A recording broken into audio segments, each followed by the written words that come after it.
أعوذ بالله من الشيطان الرجيم.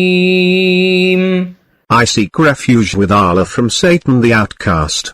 من كان يريد الحياة الدنيا وزينتها نوف إليهم أعمالهم فيها وهم فيها لا يبخسون.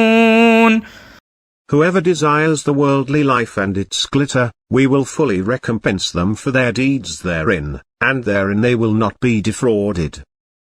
أولئك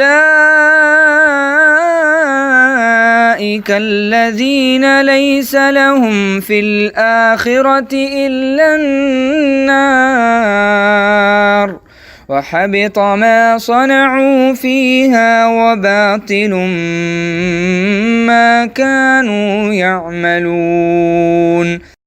These, they will have nothing but the fire in the hereafter. Their deeds are in vain therein, and their works are null.